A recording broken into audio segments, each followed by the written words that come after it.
आ जाओ मेरे बच्चों, देखो पानी कितना साफ है। कुकू, अपने पैरों को अच्छे से साफ करो। गुड़िया, तुम भी अपनी छोटी सी चोंच को पानी से धो लो, साबुन की जरूरत नहीं।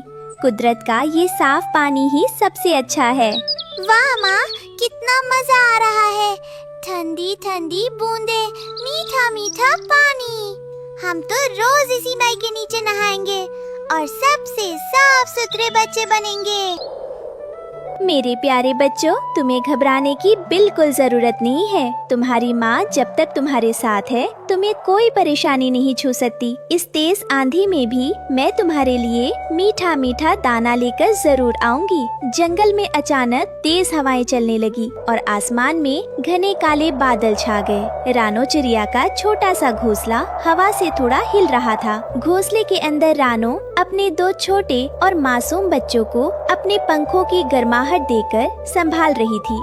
ओहो, आज तो बाहर बहुत ठंड है। मेरे बच्चों को भूख भी लगी है और घोंसले के अंदर ठंडी हवा भी आ रही है। तुम दोनों यही रुको, मैं अभी उड़कर तुम्हारे लिए कुछ अच्छे दाने और सूखी घास ढूंढ कर लाती हूँ, जिससे हमारा घोंसला और गर्म हो जाएगा। बच्चे ठंड से थोड़े परेशान थे और अपनी छोटी छोटी आँखों से माँ को देख रही थी। वे अपनी माँ से बहुत प्यार करते थे और उनकी हर बात मानते थे। मेरे प्यारे बच्चों, डरना मत और घोंसले से बाहर बिल्कुल मत झांकना। अपनी आँखें बंद करके आराम करो। तुम्हारी माँ अभी गई और अभी आई। तभी घोंसले के पास वाले पेड़ की डाल पर कालू कौवा आकर बैठ गया। कालू कौवा थोड़ा शरारती था और हमेशा दूसरों को परेशान करने की सोचता था। काऊ काऊ, रानो, तुम इस मौसम में बाहर कहाँ जा रही हो? इतनी तेज हवा में उड़ोगी तो रास्ता भूल जाओगी।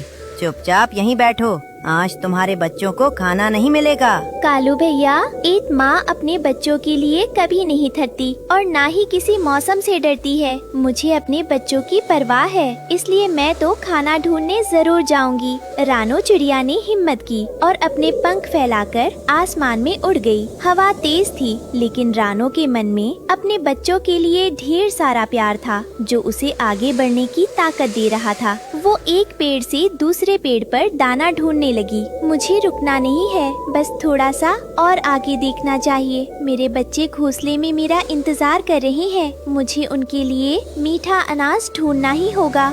तभी रानो को दूर एक बड़े और घने बरगद के पेड़ की खोखल में कुछ चमकता हुआ दिखाई दिया। जब वो पास पहुंची तो उसने देखा कि वहाँ बहुत सारे सुनहरे और ताजे अनाज के दाने रखे थे। वाह, धन्यवाद भगवान जी, मुझे कितना सारा और सुंदर दाना मिल गया। अब मैं इसे जल्दी से लेकर अपने बच्चों के पास जाऊंगी और उनका पेट भरूंगी। जैसे ही रानो ने दाना उठाने के लिए अपनी चोंच आगे बढ़ाई, तभी कालू कौवा चुपके से पीछे से आया और उसने रानो के आगे से वो दाना झपट लिया। रानो, तुम तो बहुत धीरे उड़ती हो। देखो, मेहनत तुमने की, रास्ता तुमने ढूंढा, लेकिन ये स्वाद का दाना अब मेरा हो गया।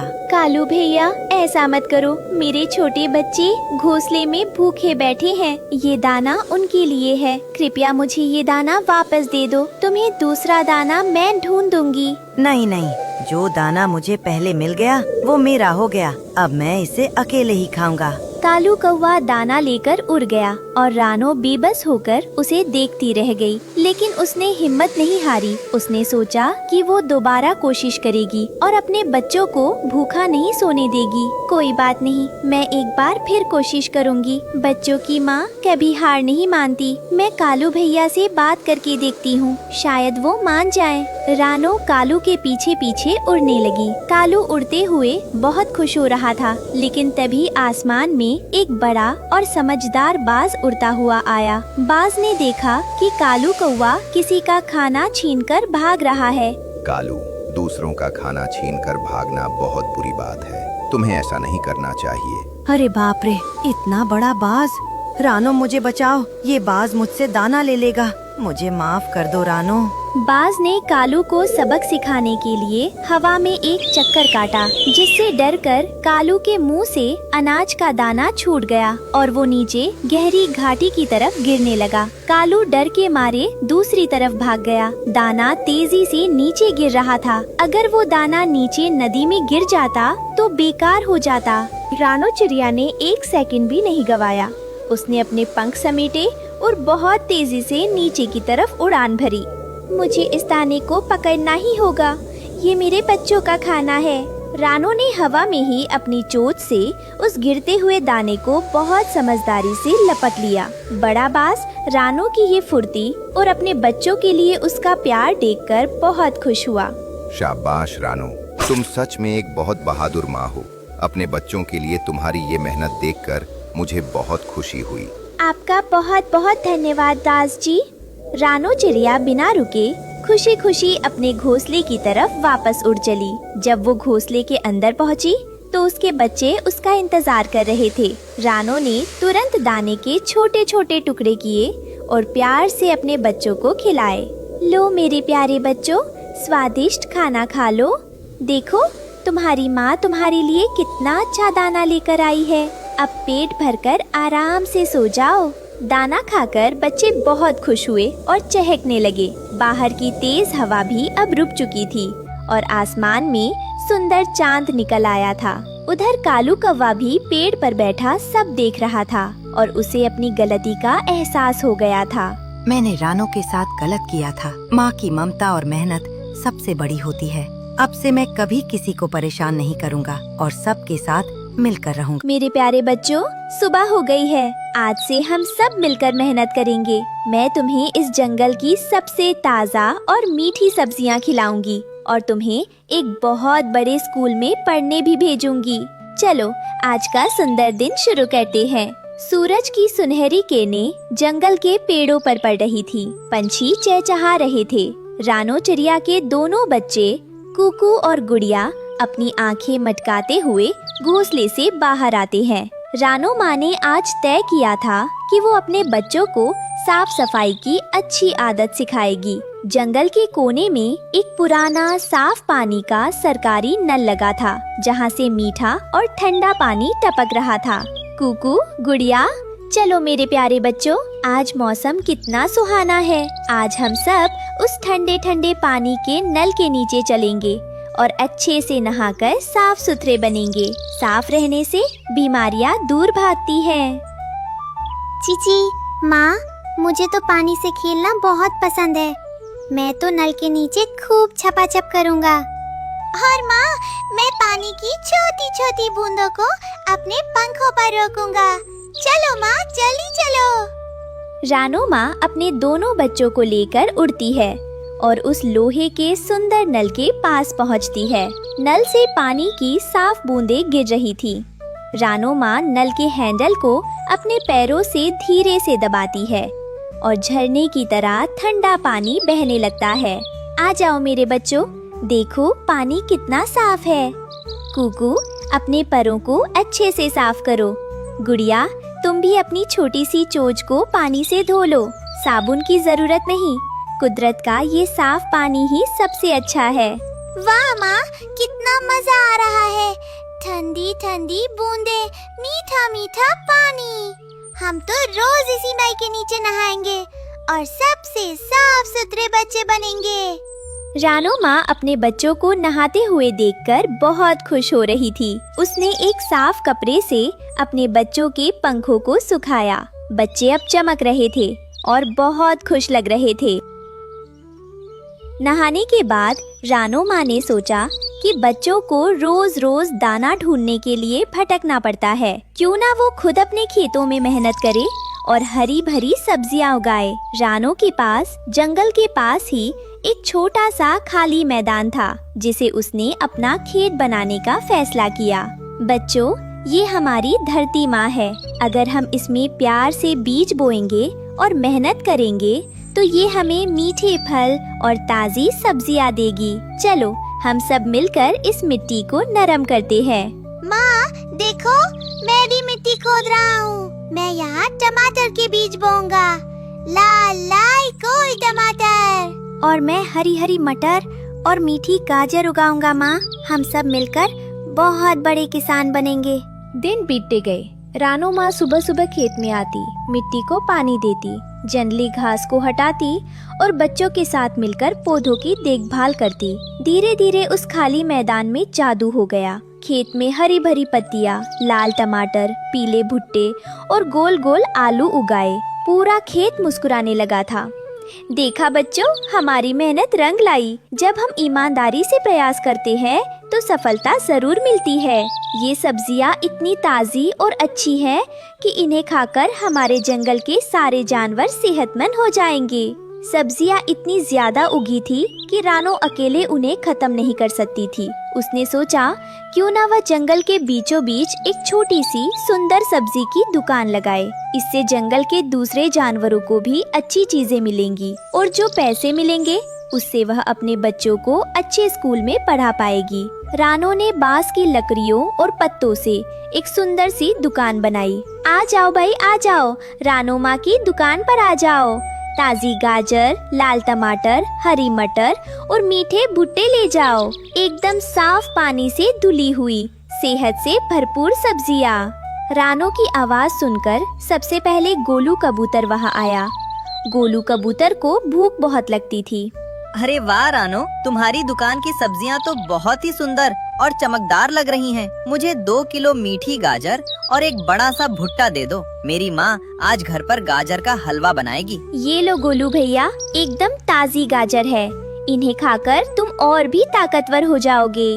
रानो बहन, मुझे भी ये लाल टमाटर दे दो। बाजार में ऐसी साफ सब्जियां कहीं नहीं मिलती। तुम बहुत मेहनत करती हो। धन्यवाद मिट्ठू भैया, ये सब मेरे बच्चों की मेहनत का फल है। तभी दूर से कालू कौवा भी उड़ता हुआ आया। पिछले भाग में अपनी गलती मानने के बाद वह अब सुधर चुका था। वह रानो की मेहनत देखकर बहुत प्रभावित हुआ। रानो बहन, मुझे माफ करना। मैंने पहले तुम्हें बहुत परेशान किया था, लेकिन आज तुम्हारी ये सुंदर दुकान देखकर मुझे बहुत खुशी हो रही है। क्या मुझे भी थोड़े से आलू मिल सकते हैं? मैं तुम्हें इसके बदले पेड़ के मीठे फल दूंगा। क्यों नहीं कालू भैया, पुरानी बातें भूल जाओ। हम सब एक ही जंगल के निवासी हैं। ये लो ताजे आलू, अपने घर ले जाओ और मजे से खाओ। सब्जी की दुकान से रानो माँ को जो भी बचत हुई, उसने उन पैसों को संभाल कर रखा। अब समय आ गया था उस बड़े सपने को पूरा करने का, जिसके लिए रानो दिन रात एक कर रही थी। वह अपने बच्चों कूकू और गुड़िया को जंगल के सबसे अच्छे ग्रीन ग्रास स्कूल में भेजना चाहती थी। आज स्कूल का पहला दिन था। कूकू, गुड़िया, देखो आज तुम कितने सुंदर लग रहे हो। आज से तुम स्कूल जाओगे। वहाँ बड़े बड़े तोते सर और समझदार उल्लू जी तुम्हें अच्छी बातें सिखाएंगे, लिखना पढ़ना सिखाएंगे। स्कूल जाकर हमें सिस्टिंगा शांत रहना और सबकी मदद करना। माँ, मुझे स्कूल जाने में थोड़ा डर लग रहा है। वहाँ नए नए लोग होंगे। डरने की कोई बात नहीं है बेटा। स्कूल ज्ञान का मंदिर होता है। वहाँ तुम्हें बहुत सारे नए दोस्त मिलेंगे, जिनके साथ तुम खेलोगे और नई नई चीजें सीखोगे। हाँ कुकू, डरना मत, मैं तुम्हारे साथ हूँ ना। हम दोनों एक ही बेंच पर बैठेंगे और रोज नई कविताएं सीखेंगे। रानो माँ अपने दोनों बच्चों को लेकर उड़ती हुई ग्रीन ग्रास स्कूल पहुँचती है। स्कूल बहुत ही सुंदर था। चारों तरफ हरी भरी घास थी, रंग बिरंगे फूल खिले थे और पेड़ों पर सुंदर छोटे छोटे झूले लगे थे। स्कूल के गेट पर तोते सर खड़े थे, जो चश्मा पहने हुए थे और बहुत ही प्यारे लग रहे थे। स्वागत है, स्वागत है। कुकू और गुड़िया, हमारे नए प्यारे बच्चों, अंदर आ जाओ। आज हम सब मिलकर रंगों के नाम सीखेंगे और एक बहुत प्यारी चिड़िया वाली कविता गाएंगे। स्कूल के अंदर जंगल के और भी छोटे बच्चे थे, जैसे छोटा खरगोश, नन्हा हिरन और गिलहरी के बच्चे। सब आपस में मिलकर हंस रहे थे और खेल रहे थे। कूकू और गुड़िया का डर तुरंत गायब हो गया और वे भी अपने नए दोस्तों के पास दौड़ पड़े। मेरे बच्चों, खूब पढ़ो और बड़े होकर इस जंगल का नाम रोशन करो। एक माँ की सबसे बड़ी खुशी यही है कि उसके बच्चे सही रास्ते पर चलें और अच्छे इंसान बने। शाम को जब स्कूल की घंटी बजी टिन टिन टिन। तो कुकू और गुड़िया हंसते खेलते हुए अपनी माँ के पास वापस दौड़ कर आए। उनके हाथों में तोते सर द्वारा दिए गए सुंदर स्टार थे जो उन्होंने अच्छी पढ़ाई के लिए जीते थे। देखो माँ, सर ने हमें स्टार दिया है। आज हमने सीखा कि बड़ों का आदर कैसे करते हैं और मिलकर कैसे रहते हैं। स्कूल बहुत अच्छा है माँ। मुझे तुम दोनों पर बहुत गर्व है। हमारी मेहनत सफल हुई। रात को चांद की शीतल रोशनी में रानो माँ अपने बच्चों को घोंसले में सुला रही थी। बाहर का माहौल शांत था। कालू कौवा भी दूर पेड़ से देखकर मुस्कुरा रहा था। इस कहानी से हमें ये सीख मिलती है कि चाहे परिस्थितियाँ कैसी भी हों, अगर हम ईमानदारी से मेहनत करें, साफ सफाई रखें, खेती करें और शिक्षा को अपनाएं, तो हमारी जिंदगी खुशियों से भर जाती है, क्योंकि मेहनत और शिक्षा ही सफलता की असली चाबी। नंदनवन जंगल में इस बार पहाड़ों के पीछे बनी इंसानी फैक्ट्रियों से निकला जहरीला तेजाबी कोहरा छा गया। ये कोहरा इतना खतरनाक था कि इसकी बूंदें गिरते ही पेड़ों की हरी पत्तियां और मजबूत सूखी लकड़ियां भी गलने लगी थी। अरे बाप रे, ये कैसा कोहरा है। मेरी आंखों में भयंकर जलन हो रही है और उड़ते ही मेरे पंख भारी होकर जलने लगे हैं। हम कहाँ जाए? मिट्ठू भाई, आसमान में तो उड़ने की गलती बिल्कुल मत करना। इस घने कोहरे का फायदा उठाने के लिए आसमान के शिकारी भुल्लाबाज और उसका साथी अपनी खास आँखों से हमारी शारीरिक गर्मी को भांपकर हवा में ही शिकार कर रहे हैं। पेड़ों के घोंसले अब मौत का कुआं बन चुके हैं। रानो चिड़िया जल्द ही माँ बनने वाली थी। उसने देखा कि तेजाबी कोहरे के कारण उनका पारंपरिक लकड़ी का घोंसला गलकर नीचे गिर रहा है। उसने भाप लिया कि जीवन बचाने के लिए उन्हें इन गलते हुए पेड़ों का मुंह छोड़ना होगा। टुन्नू जी, जरा देखिए, हमारे घोंसले की लकड़ियाँ काली पड़कर गल रही है। इस जहरीली हवा में हमारे बच्चे अंडों के अंदर ही दम तोड़ देंगे। हमें तुरंत ये पेड़ छोड़ना होगा। पर रानो, अगर पेड़ छोड़ देंगे तो इस जहरीले कोहरे में रहेंगे कहाँ? हवा में उड़ते ही शिकारी बाज हमें दबोच लेंगे। हम ऊंचे आसमान में नहीं, नीचे जमीन पर बहती पवित्र नदी के झरने के पास चलेंगे। पानी के पास की हवा इस तेजाब को रोक सकती है। चलिए टुन्नू जी। रानो और टुन्नू उड़ते उड़ते नदी के रेतीले किनारे पहुँचे। वहाँ नदी की लहरों के साथ बहकर आई बहुत सारी विशालकाय महासीपें बिखरी पड़ी थी। ये सीपें बाहर से किसी कड़क काले पत्थर जैसी दिख रही थी। रानो, यहाँ तो चारों तरफ सिर्फ पत्थर जैसे ये अजीब कड़े बक्से पड़े हैं। इनसे हमारी जान कैसे बचेगी? टुन्नू जी, ये पत्थर नहीं, महासीप है। इसका बाहरी कवच इतना कड़क है कि कोई भी तेजाबी बारिश या कोहरा इसे गला नहीं सकता, और इसके अंदर की सफेदी बहुत सुरक्षित है। हम इसी सीप के अंदर अपना किला बनाएंगे। रानो को पता था कि सीप के अंदर पूरी तरह अंधेरा होगा। अंडों को पालने के लिए उन्हें रोशनी और गर्माहट की जरूरत थी। इसके लिए रानो और टुन्नू ने अपनी सांस रोककर नदी के साफ पानी के अंदर डुबकी लगाई। वहां नीचे चमकीले पत्थरों के बीच असली सफेद और चमकदार मोती बिखरे पड़े थे। टुन्नू जी, देखिए, ये नदी के असली जादुई मोती है। ये मोती कोहरे की हल्की रोशनी को भी रिफ्लेक्ट करके बिना बिजली के हमारे घर को जगमगा देंगे। जल्दी से बहुत सारे मोती बटोर लीजिए। रानो और टुन्नू ने मिलकर दिन रात मेहनत की। उन्होंने नदी के किनारे मिलने वाली खास चिपचिपी मिट्टी की मदद से बहुत सारे चमकदार सफेद मोतियों को एक दूसरे से जोड़ना शुरू किया। देखते ही देखते उन्होंने हजारों मोतियों को आपस में पिरोकर जमीन पर एक बेहद खूबसूरत और मजबूत मोतियों का जादुई घर तैयार कर लिया। अरे वाह रानो, ये तो कमाल हो गया। बाहर इतना घना कोहरा और अंधेरा है, लेकिन इन मोतियों के रिफ्लेक्शन के कारण हमारे इस घर के अंदर कुदरती उजाला और हीटर जैसी गर्माहट पैदा हो गई है। हाँ टुन्नू जी, ये घर बाहर से सिर्फ एक आम मोती जैसा दिखता है। आसमान का शिकारी बाज अपनी जादुई आंखों से भी इसके पार हमारे शरीर की गर्मी को नहीं देख पाएगा और हम पूरी तरह छिपे रहेंगे। रानो जब अपनी मोती को सुरक्षित करने के लिए नदी किनारे मेहनत कर रही थी, तभी वहां उड़ते हुए कालू कौवा और गोरी कवि पहुंचे। वे दोनों रानो की इस अनोखी सोच का मजाक उड़ाने लगे। अरे गोरी, जरा देखो तो, इस रानो चिड़िया का दिमाग पूरी तरह पानी में बह गया है। पक्षी होकर पेड़ों को छोड़ दिया और अब पानी के कीड़े मकोड़ों की तरह पत्थरों के बक्से में छिप रही है। बिल्कुल सही कहा। अरे ओ टुन्नू, इन मोती के बंद डिब्बे में घुट घुट कर मर जाओगे। जरा हमारे घोंसले को देखो, कितना ऊंचा और हवादार है। कालू भाई, गोरी बहन, हंस लो जितना हंसना है। जब कुदरत का कहर टूटेगा तब पता चलेगा कि समझदार कौन था। कालू और गोरी जब रानो का मजाक उड़ा रहे थे, तभी पास के पेड़ पर बैठी बुजुर्ग कमो बुआ का गुस्सा भड़क उठा। उन्होंने अपनी भारी आवाज में दोनों को डांटना शुरू कर दिया।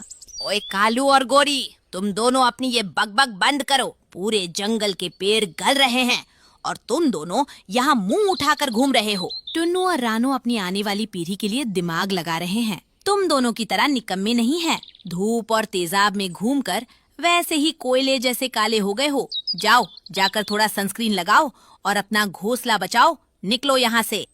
दोपहर होते होते तेजाबी कोहरा इतना घना हो गया कि पेड़ों की डालियां करकराकर टूटने लगी। कालू और गोरी जिस ऊंचे घोंसले पर घमंड कर रहे थे, उसका आधार ही तेजाब से गल गया और वह एक झटके में नीचे गिरकर नष्ट हो गया। अरे बाप रे, मर गया। मेरे पंख जल रहे हैं। कोहरे के कारण मुझे कुछ दिखाई नहीं दे रहा। भागो गोरी, भागो। कालू और गोरी जैसे ही कोहरे में उड़े, आसमान में अपनी थर्मल विजन आंखों से पक्षियों की गर्मी को ढूंढ रहा खूंखार भुल्ला बाज और उसका साथी चील सीधे उन पर झपटे।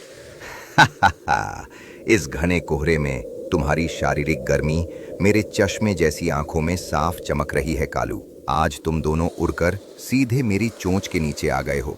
अब तुम दोनों मेरी आज रात की ताजा दावत बनोगे।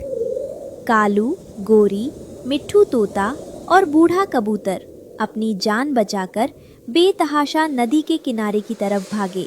उनके पंख झुलस रहे थे।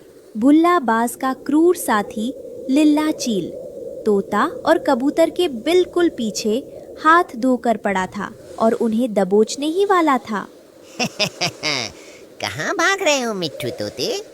इस जहरीले कोहरे में तुम्हारे चमकीले हरे पंख दूर से ही चमक रहे हैं। आज तुम दोनों मेरी चोंच से बचकर नहीं जा सकते। अब सीधे यमराज के पास जाने के लिए तैयार हो जाओ।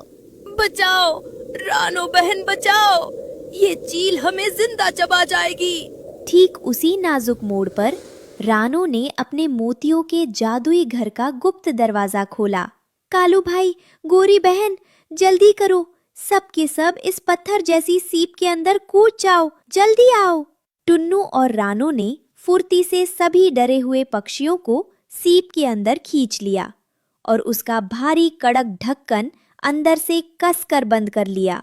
भुल्ला बाज जैसे ही जमीन पर उतरा, उसे वहां कोई पक्षी दिखाई नहीं दिया। उसने अपनी थर्मल विजन आंखों से चारों तरफ देखा, लेकिन मोतियों का कवच इतना मोटा और ठंडा था कि अंदर छिपे पक्षियों की शारीरिक गर्मी बाहर बिल्कुल महसूस नहीं हो रही थी। बाज को लगा कि वहां सिर्फ साधारण ठंडे पत्थर पड़े हैं। अरे ये क्या जादुई खेल है। सारे शिकार इसी तरफ आए थे, पर मेरी आंखों को यहाँ सिर्फ ठंडे पत्थर दिख रहे हैं। गुस्से में सीप पर अपनी मजबूत चोंच मारता है। मैं इस पत्थर को तोड़ कर देखूंगा। आह, ओए माँ, मेरी चोंच ही टेढ़ी हो गई। ये पत्थर है या लोहा? यहाँ मेरी दाल नहीं गलने वाली। अपनी जान बचाओ और भागो यहाँ से। भुल्ला बाज और साथी चील दर्द से कराहते हुए आसमान में दुम दबाकर वापस भाग गए। अगली सुबह जहरीला कोहरा पूरी तरह छट गया और खिली हुई साफ धूप निकली। रानो ने अपने मोती के किले का ढक्कन खोला। सारे पक्षी सुरक्षित और स्वस्थ बाहर आए। मोतियों की जादुई सफेदी और खूबसूरती देखकर सब दंग रह गए। कालू और गोरी रोते हुए रानो के पैरों में गिर पड़े। रानो बहन, हमें माफ कर दो। हमने तुम्हारी इस अनोखी सोच का मजाक उड़ाया था, पर तुम्हारी इसी सूझबूझ ने आज पूरे सुंदर वन की जान बचाई है। तुम सचमुच महान हो। कालू भाई, मुसीबत के समय अपनों का साथ देना ही हमारा धर्म है। असली ताकत घमंड में नहीं, बल्कि सही समय पर सही रास्ता चुनने में है। रानो के इस मोती के महल में सुंदर सुंदर बच्चों की चहक गूंज उठी और पूरे जंगल ने रानो की जय जयकार की। प्यारे दोस्तों, अगर आपको रानो चिड़िया के इस चमकदार और जादुई मोती के किले की यह अनोखी कहानी पसंद आई हो तो इस वीडियो को एक बड़ा सा लाइक दे, इसे अपने दोस्तों के साथ शेयर करें और हमारे चैनल को सब्सक्राइब करना बिल्कुल मत भूलना।